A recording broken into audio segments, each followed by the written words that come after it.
era of content. Timmy with the intro. Been a little while, crocodile, since we've seen one of those. New era of content. Is it here? Is it to fear? Near. No. We are, I've noticed something in the past year.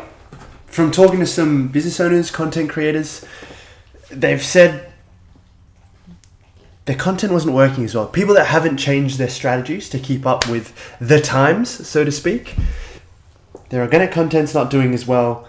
They're getting reduced return on ad spend, and their general trust in the market seems to be going down.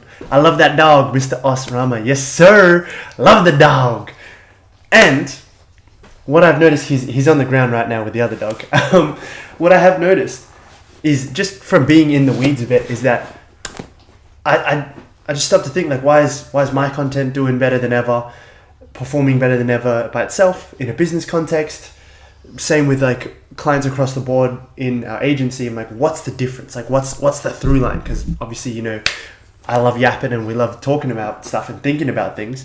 The biggest thing that I've noticed is the shift in the past year, and it's going to continue for the next couple of years, we predict, is more story-led content, like founder-based story-led content, which basically has your brand or your profile looking less like a billboard in which they're like, wow, we've got this sale on, we've got this product, and more telling of the story, obviously, your why, your reason, basically conveying your values without just, it's more of a show don't tell. So you're not just saying these are our values. You know how you go onto a website and, like in school, I'm sure we heard of it, like mission statements and that. They'd be like, what's your mission statement? And then you just end up going, Michael Scott, my mission is I will not be beat. But you've got like these generic mission statements. So the gain on this is too high. You've got these generic mission statements. Oh, we care about this and sustainability. And it's like, well, I can't see that. Like, you could be lying to me for all I know. How am I supposed to know that's actually your mission? But when you're able to capture that in your content, it's so much more powerful. Just like with a personal brand, even for fighters. And that I thought of it because I see one of my boys pop up here. It's like, what is your story? Because if you think about the highest level of fighting, the highest level of sports and entertainment, it's all story driven. I mean, if we look at the UFC, even Eternal, like a local one around Australia, a series, shout out, Unstoppable, Australian fight culture, there is so much power in telling people's stories, because that's what gets people emotionally bought in to wanting to even watch a fight. It's like, there could be two of the most skilled fighters in the world. Me personally, as someone who enjoys martial arts, I find it difficult to tune in. Like, I can't tune in for all of them. Even watching the UFC is like, the guys whose stories I'm not as bought into. This is me admitting this for myself. I'd love to be like, I'm a purist. I love the art in the game. I prefer training it, but when it comes to watching it, there needs to be some kind of good story for me to get involved. Like the last card that I went and watched live was JDM versus Islam Makhachev, because there was a story attached. That's the same thing that got my wife bought into it, and she was like, are we going to go watch it today? Like, I'm keen. And she'll be consuming all the content. We'll watch the Embedded together. The Will Harris, he did a series where he goes to Dagestan and for the Anatomy of a Fighter, and he showed all the behind the scenes, the lead up to it. That's what people really care about. It's your story, your ability to convey your values and the lessons that you've learned through the journey itself. And that's why it's so powerful. It's a very powerful realization for people to have, to switch from, I'll share my content and document and create content once I've made it. But it's like, people don't care as much about the making it. They care more about coming along with you to see you make it, like as it's happening. You know what I mean? It's like if a movie, for example, just started at the end. I use this analogy all the time. But if a movie just started at the end of the movie, you'd be like, all right, cool. It's like if you just read the plot of a movie. Okay, cool. Like, no one cares. People want to see all of the stuff, the baggage, the journey that comes with it, the struggle, where they started with the hero's journey, the origin story of these people. And that's what makes people care. Even for me, I'm seeing a few of my boys from the gym pop up. That's what gets me interested in watching their fight, is because I know them personally. That's what makes me want to buy cool products or different things, watch fights, tune into people's fights, catch the updates of what's been going on. It's like if I know these guys personally, I want to tune in and see what's going on. I want the updates. The reason that I'm bought in and knowing someone personally is you know their story. You know them a bit better. So you're able to go in and have an emotional attachment. We're essentially creating emotional resonance. And I find that that's the best way to be authentic in your content, is if you're putting yourself in a position where you are telling your story. Like, what's more authentic than that? Being able to put your story out there, be vulnerable, be like, hey, I messed up this way, but this is the lesson that I learned from it. Here's how I came out better from it. And being able to, I just realized I've got my coffee cup, my mixer right in frame. So it's good. That's the stuff that people really care about. Not the features of it itself. Not just, imagine if you said, oh, okay, there's this movie, the guy faces some adversity and then he overcomes it and then he wins the girl at the end of the day. Cool. What movie, what series, what story am I describing? Anything, who cares? But when I attach a name to it, for example, it's like Captain America. There's this guy, he started as a skinny kid from Brooklyn, and then he was selected for this super soldier serum program because he just showed this heart that he had when he was a skinny kid. He didn't have any strength, but he was willing to sacrifice himself for others by jumping on a grenade. And they gave him the serum. He became the super soldier. His father figure-esque guy died, and then, spoilers if you haven't seen Captain America from like 10 years ago.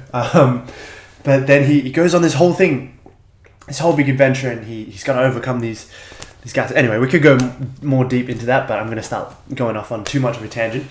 And then you look at where that's led to the Avengers and Endgame and all of that stuff, the golden era of Marvel, a lot of people would say. They were able to tell stories, and that's where, like, you can just see where people's attention flows from where money goes.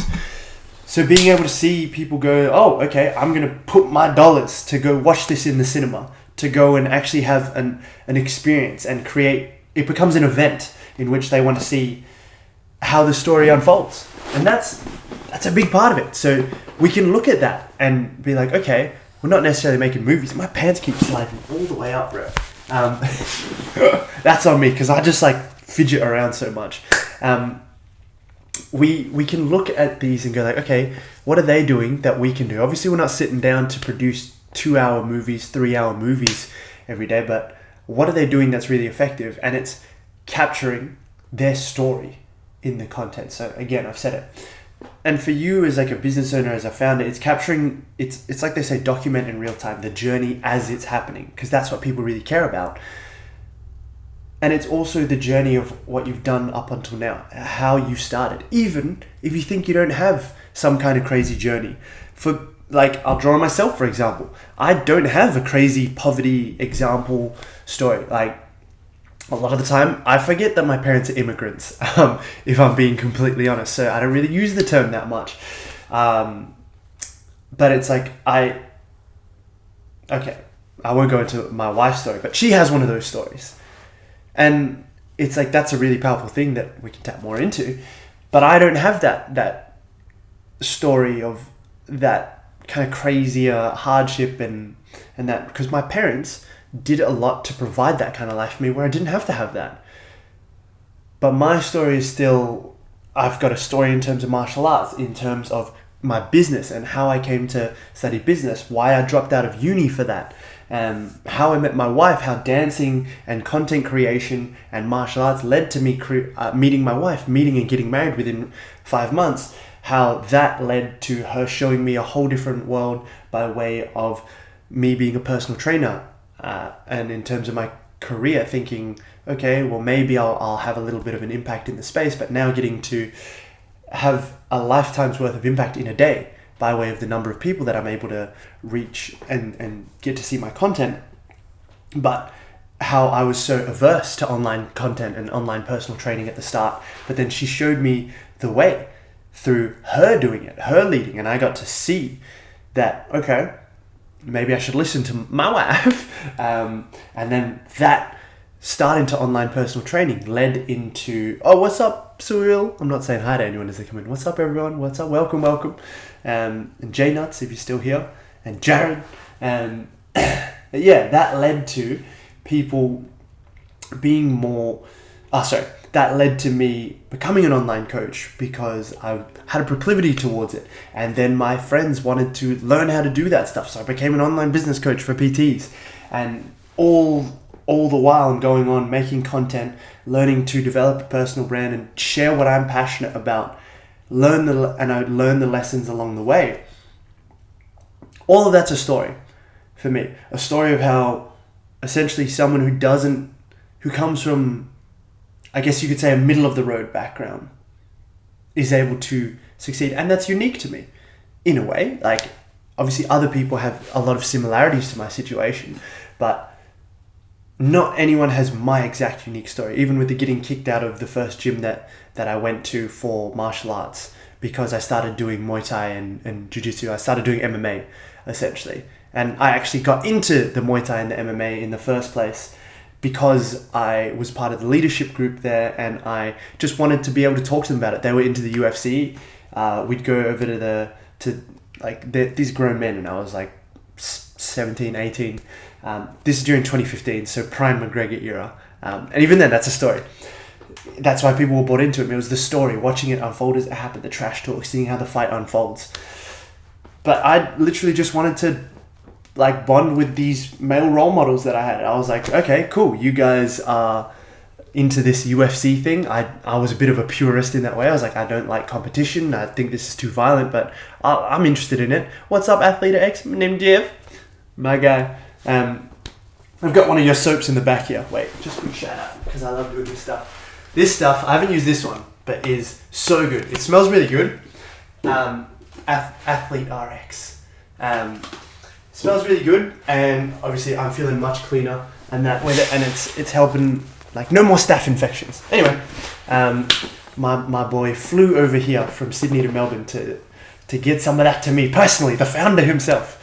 Anyway, but I started doing MMA and learning MMA because I wanted to bond with these guys, and it took off and for me. And then they were like, oh, you can't train at other gyms as well. And I was just like, oh, all right, we're at an impasse here because now I'm into martial arts as a whole, pure martial arts, my own development. I'm not going to give it up because that would be disingenuous for me. That would be out of integrity.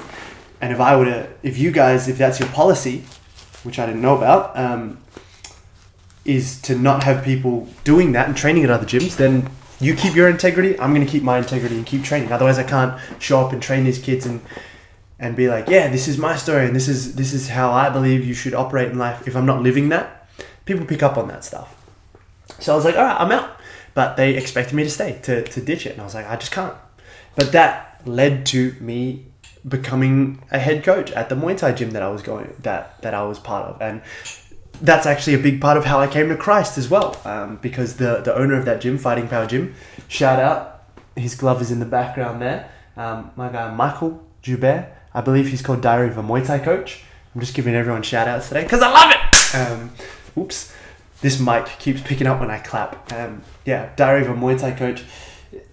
We would just sit after training, Friday nights, everyone's going out clubbing. We would just, after sparring, we'd sit there and we'd talk for hours, bro, about life, philosophy. You guys know what I'm talking about. If you've ever trained martial arts, those are the best times when you got a little bit of the CTE going on, or you've been choked out a few times. You're like, what is life, bro?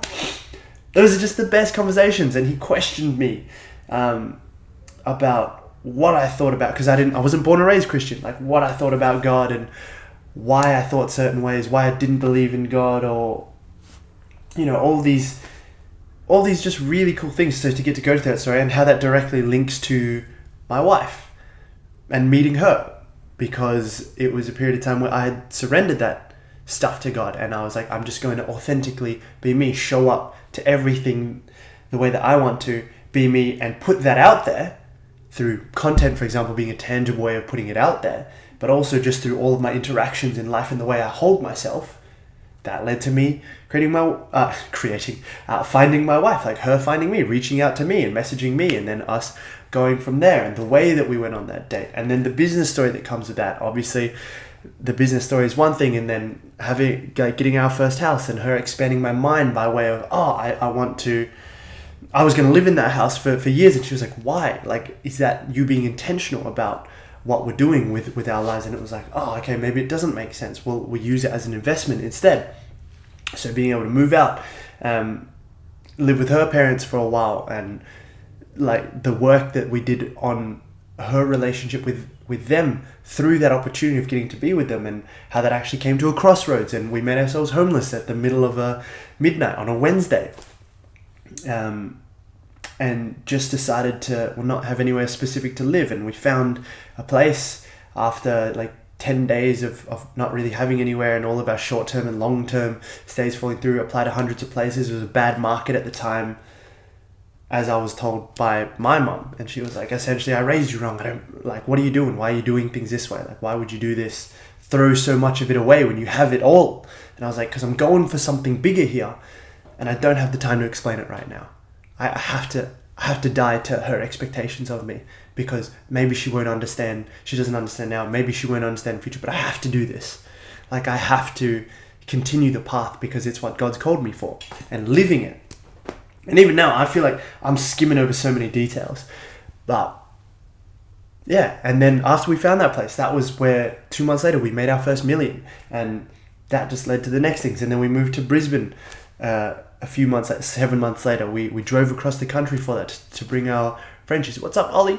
And that, just so much of our story is embedded into those things. How the move to Brisbane was like, we left our family behind. We literally just left. We don't even have them to be able to be like, can we stay over at your house now because we're not in the same city? I mean, we could have ventured down there if need be, and we still can. Like, that's always great to know, because we have great relationships with all of our family now, and they're constantly improving. But yeah, even with that, it's like that move to Brisbane when I was 25 led to me, like, business going off in such a way that I retired. Not soft-retired. I mean, soft-retired, yes, but I considered it retirement. And I lost myself. I lost my mind for a couple of years in that retirement. And I just made content, but through that, I got to be like, well, what do I want to do with my life? I still wanted to serve. Like, I had never imagined I'd actually get to this point where I'd retire. But you get to find out who you are, money-wise, when you actually come into that much money. When you create that, when you were like, I'd never thought that I'd get here. Like, I always thought I'd just be like all the way down here. Then when you get here, far beyond your expectations, you exceed them. It's like, whoa, who am I now? Like, what do I do? And how do I create more and stay driven without having to put myself into survival all the time? It's like, I use that quote, it's better to be a warrior in a garden than a gardener at a war. But what happens when there is no war? What do you do? Who are you then?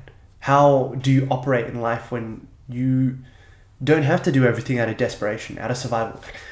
How did I even come to realize that that's how most people operate? Like, that's how our society is set up, to get most people, majority of people, looking that way, thinking that way. I was like, oh, okay, well, I've broken out of that. How can I help other people break out of that? How do I pay that forwards and help people do that from passion, like businesses that they're passionate about? Because that's my background.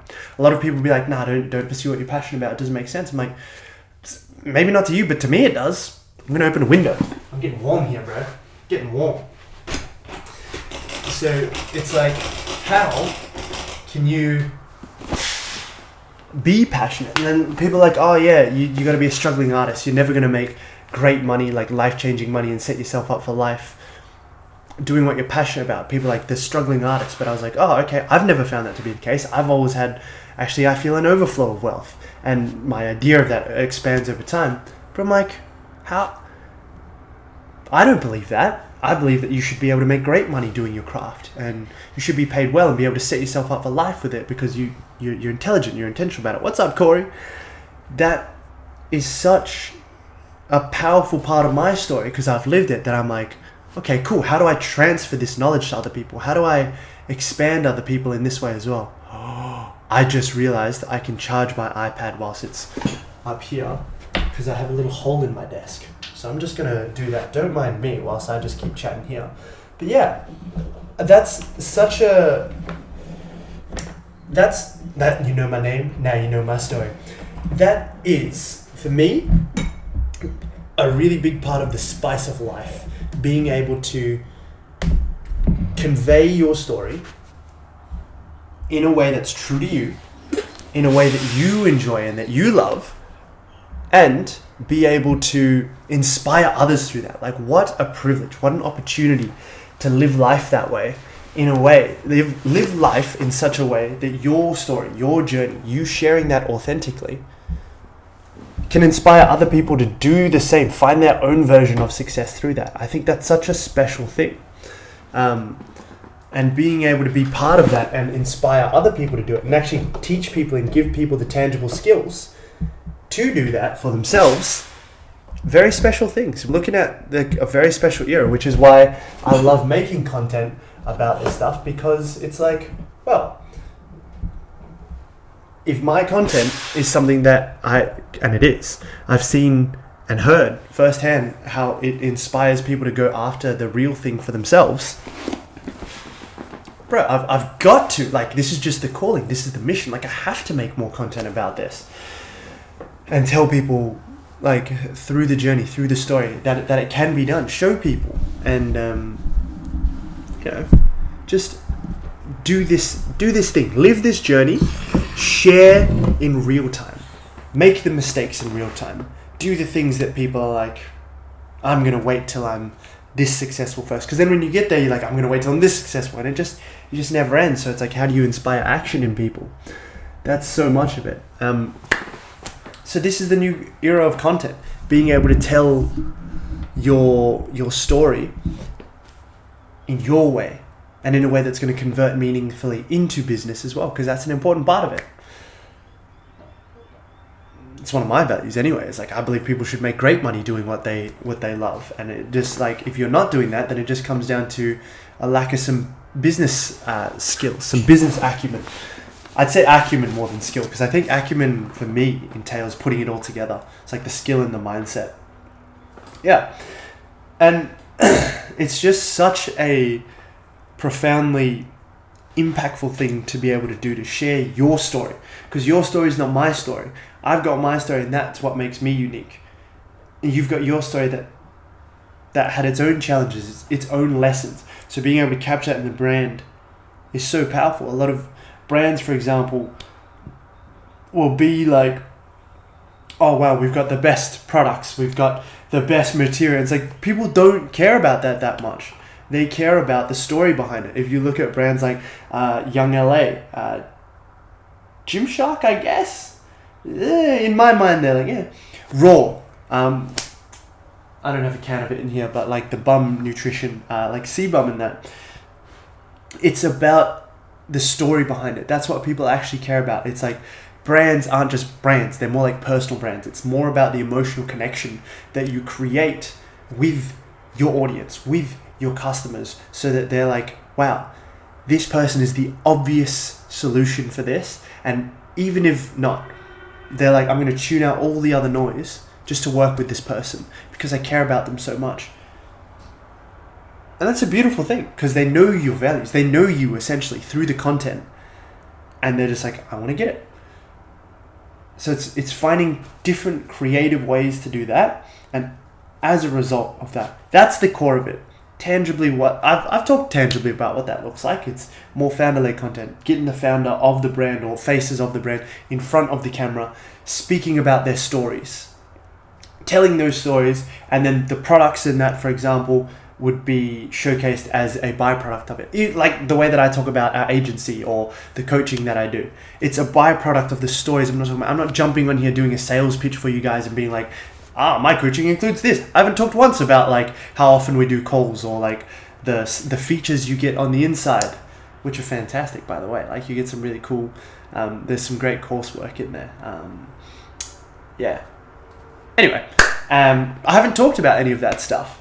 I talk about the story, but then it's like, people, like, you guys get to see that I do it because people inquire about that stuff to me. They inquire about the stuff that I just love having around on display anyway, like the gloves, like the shorts that I wear, the mics, the different, like the singlets that I have, the For You singlet, which is over there. I'm just not wearing it now because I'm sweating, bro. I'm a bit warm. Get passionate, fired up talking about this.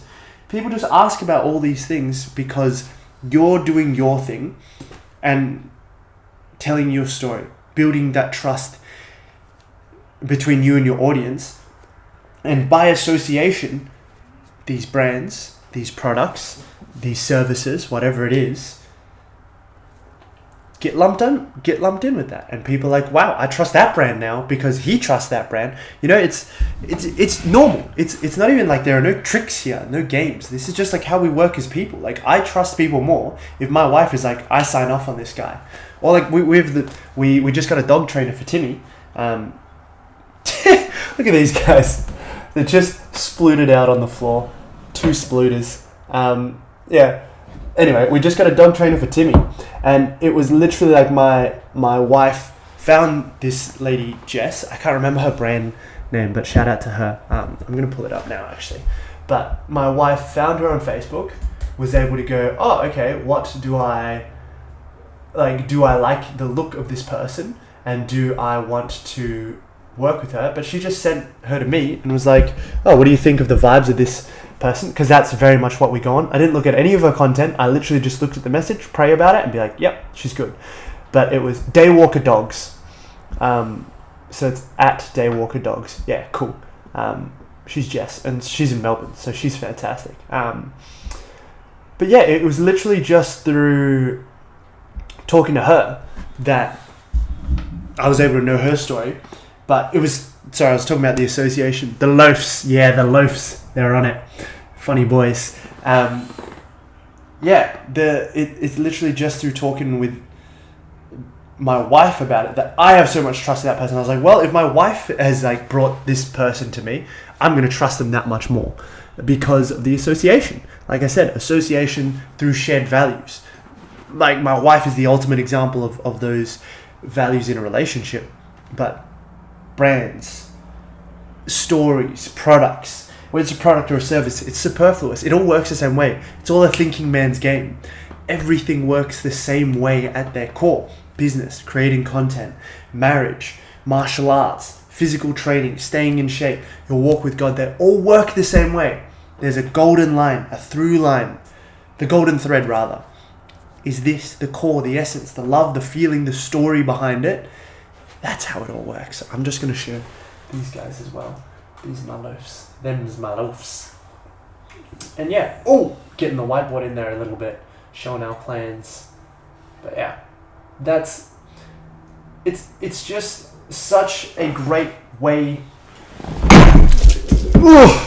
Oops, just dropped the iPad on myself. Okay, so it's good. It's a good time. And I think that's a perfect time to leave the live off because now the iPad keeps falling down. All right. Well, this is good. But yeah, tell your stories. That's the main thing. Cool. So this is all the art of being man. Embody that and it'll be all gravy, baby. Appreciate you guys. God bless. The art of content. The art of content. Bye. Bye, bye, bye, bye, bye, bye, bye, bye, bye. Bye, bye, bye, bye, bye, bye, bye, bye, bye. Bye, bye, bye, bye, bye. Spilled my coffee on myself. Da da da.